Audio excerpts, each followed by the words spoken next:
नमस्कार। आज म यहाँहरूलाई यस भिडियो मार्फत वेदगुरु सफ्टवेयरको प्रयोग नयाँ विद्यालयहरूले कसरी प्रयोग गर्ने भन्ने बारेमा स्टेप बाइ स्टेप देखाउन गइरहेको छु। सबैभन्दा पहिला एकाडेमिक पार्टको सेटअपमा गएर जो विद्यालयहरू नयाँ हुनुहुन्छ उहाँहरूले एकाडेमिक पार्टमा अपडेटेड भइसके पछाडि बिलिङ प्रयोग गर्नुभन्दा अगाडि गर्नुपर्ने स्टेपहरू यस भिडियोमा देखाउन गइरहेको छु। सबैभन्दा पहिला सेटअपको बस रुटमा गएर हामीले रुट क्रिएट गर्नुपर्ने हुन्छ।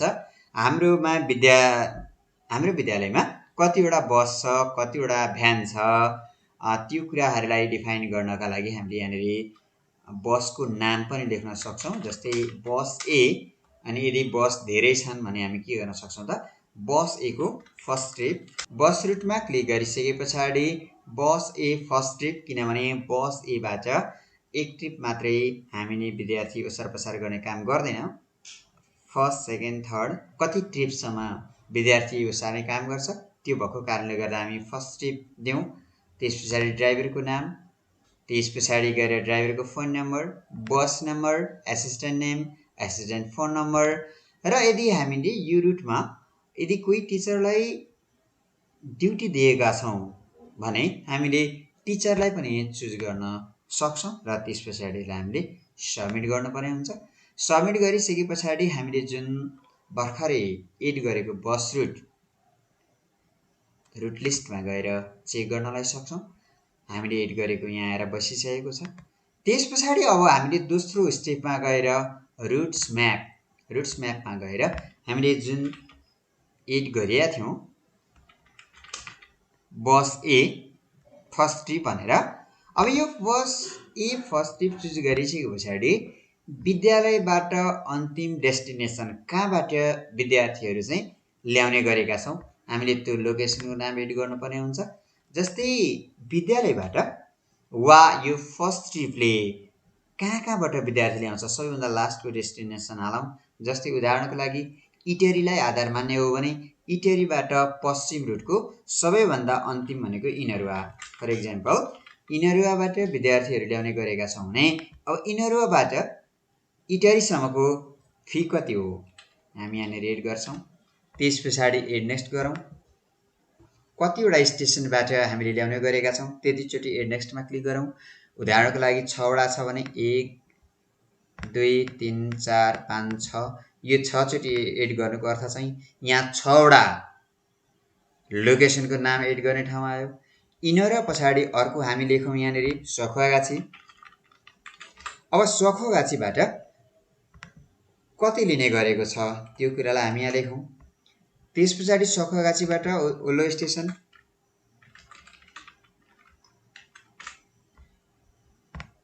त्रिभुवनबाट कति, यो कुराहरू हामीले उल्लेख गर्नुपर्ने हुन्छ।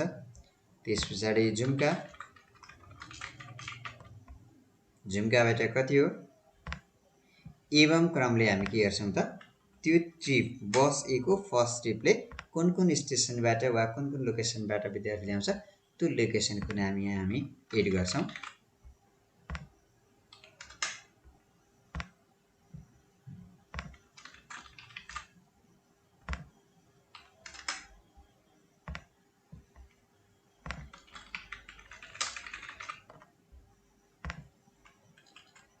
त्यस पछाडि यहाँनिर ल्याटिट्युड र लङ्गिट्युड देख्नु भइरहेछ। यो कुरा चाहिँ यदि हजुरहरूको विद्यालयको बसमा जिपिएस सिस्टम पनि चुज गर्नु भएको छ भने त्यसका लागि हो। र पिकअप टाइम कुन बेला विद्यार्थी लिन जाने र ड्रप टाइम कुन बेला छोड्न जाने भन्ने कुरालाई लेख्नुपर्ने हुन्छ यदि जिपिएस चलाउनुहुन्छ भने। र यति गरिसकेर तपाईँले सबमिट गर्नुपर्ने हुन्छ। पहिलो स्टेपमा बस रुट क्रिएट गर्नुभयो। दोस्रोमा रुट म्यापमा गएर त्यो रुटमा कहाँबाट हामी विद्यार्थी ल्याउँछौँ र त्यसको फी कति हो भन्ने कुरा डिफाइन गऱ्यौँ। त्यस पछाडि गएर अब हामी एकैचोटि तेस्रो नम्बरमा स्टुडेन्ट्समा क्लिक गर्छौँ। स्टुडेन्ट्समा क्लिक गरिसके पछाडि बल्क एडिट छ। बल्क एडिटमा गएर अब हामीले प्रत्येक क्लासका विद्यार्थीहरूलाई चाहिँ कहाँबाट चढ्छन् भन्ने कुरा यो जुन सुरुमा देखिरहनु भएको छ रोल नम्बर सेक्सन, यसमा बस चुज गरिदिने र कहाँबाट चढ्छन् त त्यो विद्यार्थीहरू, हामीले त्यसलाई डिफाइन गर्नुपर्ने हुन्छ। जस्तै उदाहरणको लागि हामीले अघि बनाएका थियौँ बस ए फर्स्ट ट्रिप बनाएका थियौँ। बस ए फर्स्ट ट्रिप चुज गरौँ र त्यो चुज गरिसकेपछि बस स्टपमा अघि हामीले जेनेरेट गरेका थियौँ इनरुवा, सोखागाछी, त्रिभुवन, झुम्का, पकली, बालग्राम, ट्राफिक चोक, कहाँबाट त्यो विद्यार्थी चढ्ने हो हामीले त्यसलाई डिफाइन गरिदिने बित्तिकै अटोमेटिकली बिलिङमा यसको ट्रान्सपोर्टेसनमा चाहिँ यो फी एड हुन्छ। एवं क्रमले हामीले सबै क्लासका विद्यार्थीहरूको के गर्नुपर्छ त भन्दा ट्रान्सपोर्टेसनको यो बस स्टप चाहिँ डिफाइन गर्नुपर्ने हुन्छ।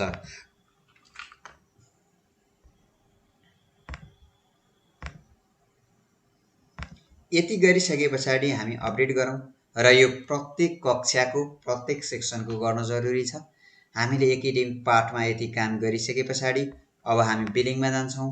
बिलिङमा गइसकेपछि सबैभन्दा पहिला हामी बिलिङको सेटअप गर्दा नै फिस्कल इयर र एकाडेमिक इयर हामीले एड गरिसकेका हुन्छौँ र बिलिङमा हामीले गर्नुपर्ने भनेको चाहिँ यो फिज भन्ने देखिरहनु भएको छ, फिज भन्ने मेनु, यसमा गएर फिजमा क्लिक गर्ने र हाम्रामा कुनै पनि यो फिज एन्ड फिज ग्रुपमा यहाँ केही पनि हुँदैन। तपाईहरुकोमा यहाँनिर कुनै पनि शीर्षकहरू हुँदैन। अब त्यसका लागि हामीले यो मन्थ वाइज भनेर जुन डार्क देखिरहनु भएको छ यो ग्रुप हो। यो ग्रुप क्रिएट गर्नका लागि यो लेफ्ट साइडमा क्रिएट फी भन्ने छ, यहाँ इच फी ग्रुप अहिले अफ छ, यसलाई हामी इनेबल गर्छौँ। त्यसपछाडि हामीले यसको चाहिँ ग्रुप बनाउनु पर्ने हुन्छ जसमा एवं रीतले हामीले के गर्छौँ भने ग्रुप क्रिएट गर्छौँ। यो इच फी ग्रुपलाई इनेबल गरेर जब हामीले यहाँनिर एडमिसन फी लेख्छौँ, एडमिसन फी लेखिसके पछाडि र क्रिएट फी ग्रुपमा क्लिक गरिसके पछाडि यसरी एडमिसन फीको एउटा ग्रुप क्रिएट हुन्छ। ग्रुप क्रिएट गरिसके पछाडि हामीले एडमिसन फी अन्तर्गत हामी एडमिसन फी टेस्ट यस पनि थपेँ मैले, किनभने यदि कुनै नाम अलरेडी भएको कुरा छ भने यसले मान्दैन। यसलाई क्रिएट फीमा क्लिक गर्न सक्छौँ हामीले। यति यसरी ओके गरौँ। अब यस पछाडि सक्सेसफुली क्रिएटेड न्यू फी बन्यो। एवं क्रमले हामी के गर्न सक्छौँ त भन्दाखेरि फीको ग्रुप र फीहरू क्रिएट गर्न सक्छौँ। एवं क्रमले हामीले फी ग्रुप र फीहरू क्रिएट गरिसके पछाडि त्यस पछाडि फीज भित्र फी स्ट्रक्चर भन्ने छ, फी स्ट्रक्चरमा जाने, ग्रेड चुज गरिदिने। ग्रेड चुज गरिसके पछाडि जुन हामीले फीजमा क्रिएट गरेका थियौँ त्यही कुराहरू यहाँ आएर बस्दिन्छ। अब यसमा गएर हामीले एडमिसन फीमा कति पैसा लिने हो हामीले यहाँनिर लेख्नुपर्ने हुन्छ। एवं क्रमले हामी के गर्छौँ भने क्लास 6 लाई वर्षभरिमा कुन कुन शीर्षकमा कति अमाउन्ट लिन्छौँ भन्ने कुराहरू हामीले प्रत्येकलाई टिक लाउँदै के गर्नुपर्ने हुन्छ यहाँनिर डिफाइन गरेर सबमिट गर्नुपर्ने हुन्छ। र यो प्रत्येक क्लासको फी स्ट्रक्चर अलग अलग हुने हुँदा यो प्रत्येकमा हामीले गर्नुपर्छ। यति गरिसके पछाडि अर्को छ डिस्काउन्ट एन्ड स्कलरसिप। अब हामी विद्यार्थीहरूलाई कुन कुन शीर्षकमा डिस्काउन्ट दिन्छौँ त्यो कुराहरूलाई हामी यहाँ नाम लेख्ने, त्यस पछाडि यहाँ गएर कति पर्सेन्टेज दिने हो पर्सेन्टेजमा लेख्न सक्छौँ वा अमाउन्ट पनि हामीले गर्न सक्छौँ। सबैभन्दा सजिलो तपाईँहरूलाई पर्सेन्टेज गरिदिनु होला। यहाँनिर नाम लेखिदिने, त्यस पछाडि यहाँ पर्सेन्टेज जस्तै 5% स्कलरसिप होइन, 100% डिस्काउन्ट, त्यस पछाडि teaching and non teaching staff child हुनसक्छ, 3-in-1 चाइल्ड हुनसक्छ। यो नाम लेख्ने अनि यहाँ पर्सेन्टेज कति हो त्यो कुरा लेखिदिने। अनि डिस्क्रिप्सन यदि तपाईँहरूलाई चाहिँ डिस्क्राइब पनि गर्नु पर्यो पछि हेर्दा सजिलो होस् भन्नुहुन्छ भने डिस्क्रिप्सन गरेर सबमिट गरिदिने। यसरी तपाईँले यहाँनिर नेम, पर्सेन्टेज र डिस्क्रिप्सन गरिसके पछाडि यहाँनिर लिस्टहरू आउँछ। तपाईँहरूको सबभन्दा सुरुमा केही पनि हुँदैन यो। जब तपाईँहरूले यो डिस्काउन्टको काम गरिसक्नुहुनेछ त्यस पछाडि अब हामीले गर्नुपर्ने काम भनेको चाहिँ बस फी। अब यो बस फी चाहिँ हामीले यहाँ क्लिक गर्ने बित्तिकै यहाँ सबभन्दा पहिला कुन शीर्षकमा बस फीलाई एड गर्ने भन्ने आउँछ। त्यतिखेर तपाईँले ट्रान्सपोर्टेसनमा चुज गरेर सबमिट गर्नुपर्ने हुन्छ। त्यस पछाडि फेरि बस फीमा क्लिक गरिसके पछाडि अब हामीले चाहिँ कुन रुटबाट गर्ने हो त्यो कुरालाई यहाँ चुज गर्नुपर्ने हुन्छ। जस्तै उदाहरणको लागि बस ए को फर्स्ट ट्रिप गरौँ र यसलाई हामीले सबमिट गर्ने बित्तिकै बस ए को फर्स्ट ट्रिपमा हामीले कतिजना विद्यार्थीलाई एड गरेका थियौँ त्यो विद्यार्थीको नाम आइदिन्छ जुन अघि हामीले एकाडेमिक पार्टमा गरेका थियौँ। त्यस पछाडि अब हामीले कति महिनाको चाहिँ पैसा लिने हो त। उदाहरणको लागि हामीले जेठबाट गर्ने हो भने जेठदेखि चैत्रसम्म हो हामी के गर्छौँ त चैत्रसम्म मात्रै गर्छौँ। र यसरी एउटा मात्रै विद्यार्थी नयाँ छ भने यसो गर्छौँ भने धेरैवटा विद्यार्थीहरू भएका बेला यहाँ 2टा मात्रै छ। यदि हाम्रो चाहिँ धेरैवटा विद्यार्थीहरू छन् भने त्यो बेला हामी के गर्छौँ त, यहाँ सेट पिरियड्स भन्ने देखिरहनु भएको छ, यहाँ क्लिक गरेर हामी डिफाइन गरिदिन्छौँ। किनभने एउटा छ 2टा छ भने त म्यानुअली यसरी चुज गर्न सक्छौँ, तर धेरैवटा हुँदा हामी के गर्छौँ त, यसरी सबैलाई एकैचोटि हामी सेट गर्छौँ। र do you want to set to all student भन्छ, यसलाई ओके गरिदिने अनि हामी सबमिट गर्छौँ। यति गरिसके पछाडि बसको पनि हामीले डिफाइन गऱ्यौँ। अब एकैपटक हामीले गर्नुपर्ने, हामी यदि नयाँ विद्यालय हो, हामीले बिलिङ पहिलोपटक चलाउँदैछौँ भने हामीले अर्को अप्सन पनि चलाउनु पर्ने हुन्छ। त्यो अप्सन भनेको चाहिँ ओपनिङ ब्यालेन्स। ओपनिङ ब्यालेन्सका लागि हामीले फीमा ओल्ड ड्युज वा यसमा हामीले चाहिँ अब के चुज गरेका छौँ वा प्रिभियस फी ड्यू छ त्यो चुज गरिदिने र हामीले कुन ग्रेडको हो त्यो ग्रेड चुज गरेर हामीले के गर्नुपर्ने हुन्छ, यहाँनिर अमाउन्ट एड गर्नुपर्ने हुन्छ। उसको कति अमाउन्ट थियो हैन, प्रत्येकको हामीले हाल्छौँ र एडभान्स अमाउन्ट छ भने क्रेडिट अमाउन्टमा हालेर हामी के गर्छौँ त, सबमिटमा क्लिक गर्छौँ। यति गरिसके पछाडि जब हामीले यो गर्छौँ, यति गरिसके पछाडि अब बल्ल हामी के गर्छौँ भने इन्भोइसमा जान्छौँ। इन्भोइसमा गएर फेरि इन्भोइसमा क्लिक गरौँ अनि हामी ग्रेड 6 मा जाउँ। ग्रेड 6 मा गएर सबै विद्यार्थीलाई सिलेक्ट गर्ने र वर्षभरिमा हामीले कुन कुन शीर्षकमा फी लिन्छौँ त्यो कुरालाई असाइन एडिसनल फी मार्फत एड गर्छौँ। यहाँ हामीले ध्यान दिन जरुरी छ, ट्रान्सपोर्टेसन चाहिँ एड गर्दैनौँ, किनभने ट्रान्सपोर्टेसनलाई अघि हामीले डिफाइन गरिसकेका छौँ। अब यसमा हामीले कुन कुन शीर्षकमा हामी लिन्छौँ, जस्तै आइडी कार्ड लिन्छौँ भने कुन महिना लिन्छौँ, आइडी कार्ड हामी 1 वर्षमा एउटा महिना मात्र लिन्छौँ, अरू बेला लिँदैनौँ। त्यस्तै हामी मन्थली ट्युसन फी हामी कहिले लिन्छौँ भन्दाखेरि मन्थली ट्युसन फी भनेको हामीले प्रत्येक महिना लिने गर्छौँ, प्रत्येक महिना लिन्छौँ, त्यो पनि हामीले यहाँ डिफाइन गर्छौँ। त्यस पछाडि यसमा एडमिसन फी पनि हामी वर्षको एक पटक मात्र लिन्छौँ।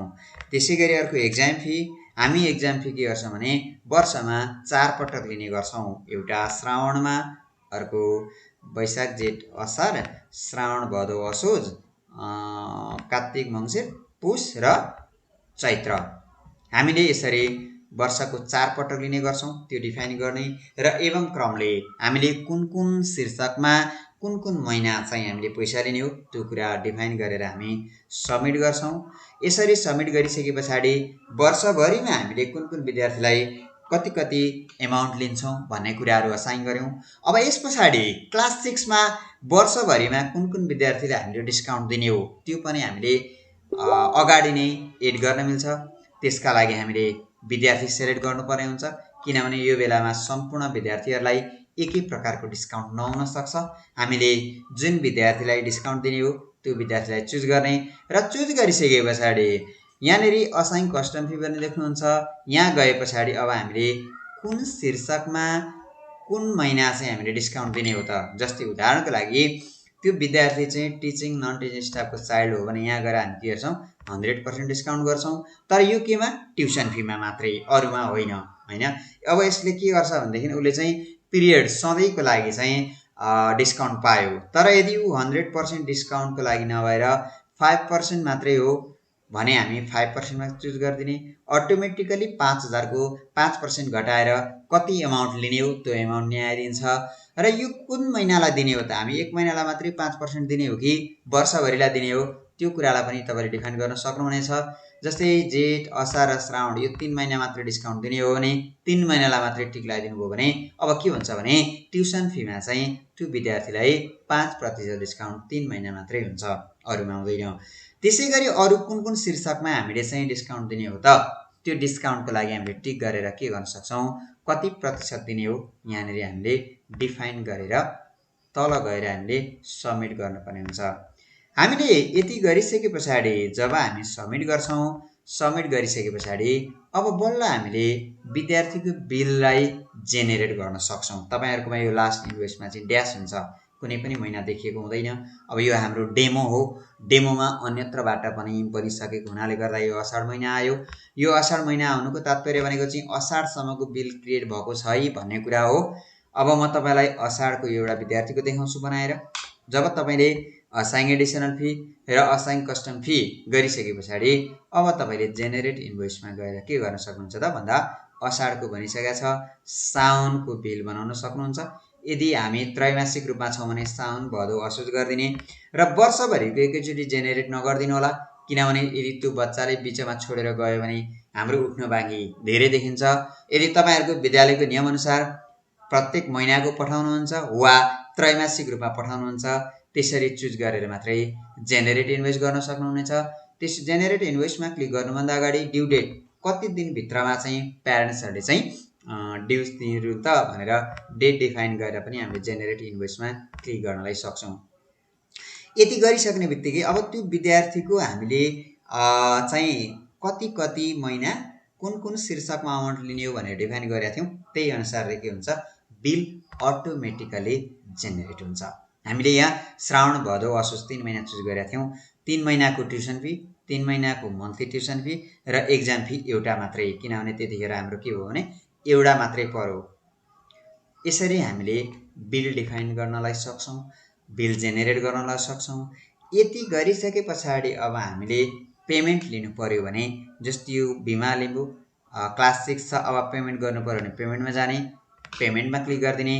त्यस पछाडि हामीले यहाँ सिधै विद्यार्थीको नाम एड गर्न सर्च गर्न सक्छौँ, भीमा लिम्बू भने आयो। अब यसको कति अमाउन्ट लिने हो त, जस्तै यहाँनिर 4वटा शीर्षक छ, tuition fee, exam fee, previous fee due र मन्थली ट्युसन फी भन्ने छ। यदि प्यारेन्ट्सले यो टोटल एमाउन्ट एकैचोटि पेमेन्ट गर्नुहुन्छ 25,750 हो भने कुनै पनि समस्या भएन।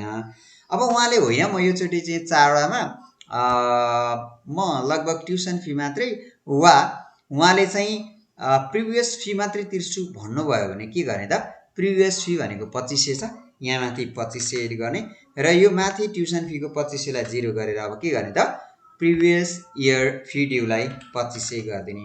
हामीले के गर्न सक्छौँ भने सिस्टमले अटोमेटिकली पनि काट्दिन्छ प्यारेन्ट्सले कति पेमेन्ट गर्नुभयो भन्ने कुरा, तर होइन, हामी चाहिँ अब शीर्षक वाइज नै यदि प्यारेन्ट्सले तिर्न चाहनुहुन्छ भने पनि त्यो अमाउन्टको हामीले के गर्न सक्छौँ, डिफाइन गर्नलाई सक्छौँ। उदाहरणको लागि अब उहाँले चाहिँ म होइन 3400 तिर्छु भन्नुहुन्छ भने यहाँ 3400 लिदिने। 3400 लिइसके पछाडि के गर्ने भने उहाँको ट्युसन फी 0 अनि एक्जाम फी 900 रुपियाँ र प्रिभियस फी हामीले 2500 गर्ने बित्तिकै के भयो त भन्दा दुईटा शीर्षकको चाहिँ पेमेन्ट भयो र ट्युसन फी र मन्थली ट्युसन फीको बाँकी छ भन्ने कुरा देखियो। र रिमार्क्समा हामीले केही कुरा लेखेर जब हामीले सबमिट गर्छौँ यसको पनि के हुन्छ त, पेमेन्ट भइदिन्छ यो अटोमेटिकली, हैन। यसरी हामीले चाहिँ यसलाई प्रिन्ट गर्नलाई सक्छौँ। यो रिसिप्टको डिजाइन ए अनुसार चुज गरेको रहेछ, तपाईहरुले अलग्गै चुज गर्न सक्नुहुनेछ। कन्फिगरेसनमा गएर रिसिप्ट इन्भोइसको कस्तो प्रिभ्यू गर्ने, हैन, यहाँनेरि सेलेक्ट टेम्प्लेट भन्ने छ, यहाँनेरि चुज गरेर प्रिभ्यू गर्न सक्नुहुनेछ। त्यस्तै रिसिप्टको टेम्प्लेट पनि कस्तो लिने हो यहाँ गएर हजुरहरुले चुज गर्न सक्नुहुनेछ। यस पछाडि जब तपाईहरुले विद्यार्थीहरुको इन्भोइस बनाउने काम, पेमेन्ट लिने काम गरिसके पछाडि बीचमा कहिलेकाहीँ हामीलाई चाहिँ विद्यार्थीहरुको कुनै शीर्षकमा छुट्यो वा के गर्यो त्यसलाई रिजेनेरेट गर्नु पर्न सक्छ। त्यस्तो अवस्थामा हामी के गर्ने भने इन्भोइसमा गएर कुन क्लासको कुन विद्यार्थीको त्यो विद्यार्थीलाई चुज गरिदिने र त्यसलाई हामीले के सच्याउनु पर्ने हो वा के एड गर्नुपर्ने हो। यदि कुनै फी एड गर्नु छ भने असाइन एडिसनल फीमा गएर गर्ने, यदि डिस्काउन्ट दिनु छ भने असाइन कस्टम फीमा दिने र यति गरिसकेर तपाईले रिजेनेरेटमा गएर त्यो क्लासको त्यो विद्यार्थीको बिललाई रिजेनेरेट पनि गर्न सक्नुहुनेछ। रिजेनेरेट गर्नलाई गरिसके पछाडि अब हामीले यदि कहिलेकाहीँ ड्यू बिललाई पनि पठाउनु पर्ने हुन सक्छ, त्यो बेलामा हामीले के गर्ने भने ड्यू रिपोर्टमा जाने अनि फी वाइज ड्यूमा गएर हामीले ग्रेड चुज गरिदिने। ग्रेड चुज गरिसके पछाडि सबमिट गरौँ। अब सम्पूर्ण 6 क्लासका विद्यार्थीहरुको यहाँनेरि चाहिँ ड्यूको रिपोर्ट देख्नुहुनेछ र यसलाई सिलेक्ट अल गरेर हामी के गर्न सक्छौँ, प्रिन्ट ड्यू बिल गर्न सक्छौँ र यसलाई चाहिँ हामीले एउटा रिमेम्बरका रूपमा वा ल यति बाँकी छ भनेर चाहिँ हामीले के गर्न सक्छौँ त, ड्यूज बिललाई पनि पठाउन सक्छौँ। यसैगरी कहिलेकाहीँ विद्यार्थीहरूले बिचमै स्टेसनरीका सामानहरू, आइडी कार्ड, टाई बेल्ट पनि लान सक्ने हुन्छन् र उनीहरूले तुरुन्तै पेमेन्ट गरे भने हामीले त्यस्तो अवस्थामा बिल जेनेरेट नगरिकनै क्विक पेमेन्टमा गएर के गर्न सक्छौँ त भन्दा उनीहरूको चाहिँ पेमेन्ट लिनलाई सक्छौँ। उदाहरणको लागि बिमा लिम्बूलाई चाहिँ उसले आइडी कार्ड हरायो वा टाई बेल्ट हरायो होइन, एकछिनको लागि उसले चाहिँ टाई बेल्ट लानुपर्ने भयो भने उसको यहाँनिर हामीले के गर्छौँ भने क्वान्टिटी कति हो अनि त्यसको अमाउन्ट डिफाइन गरेको रहेछ। फेरि आइडी कार्डको हेरौँ, आइडी कार्ड हरायो र उसले आइडी कार्ड लानुपर्ने भयो, तुरन्तै पेमेन्ट गरेर लान्छ भने यहाँ नन रिकरिङ फीको शीर्षक हामीले चुज गर्छौँ आइडी कार्ड र क्वान्टिटी उसले एउटा मात्रै लान्छ र उसको अमाउन्ट चाहिँ हामीले के गर्छौँ भने क्यास हुन्छ र यो कुरालाई हामीले चाहिँ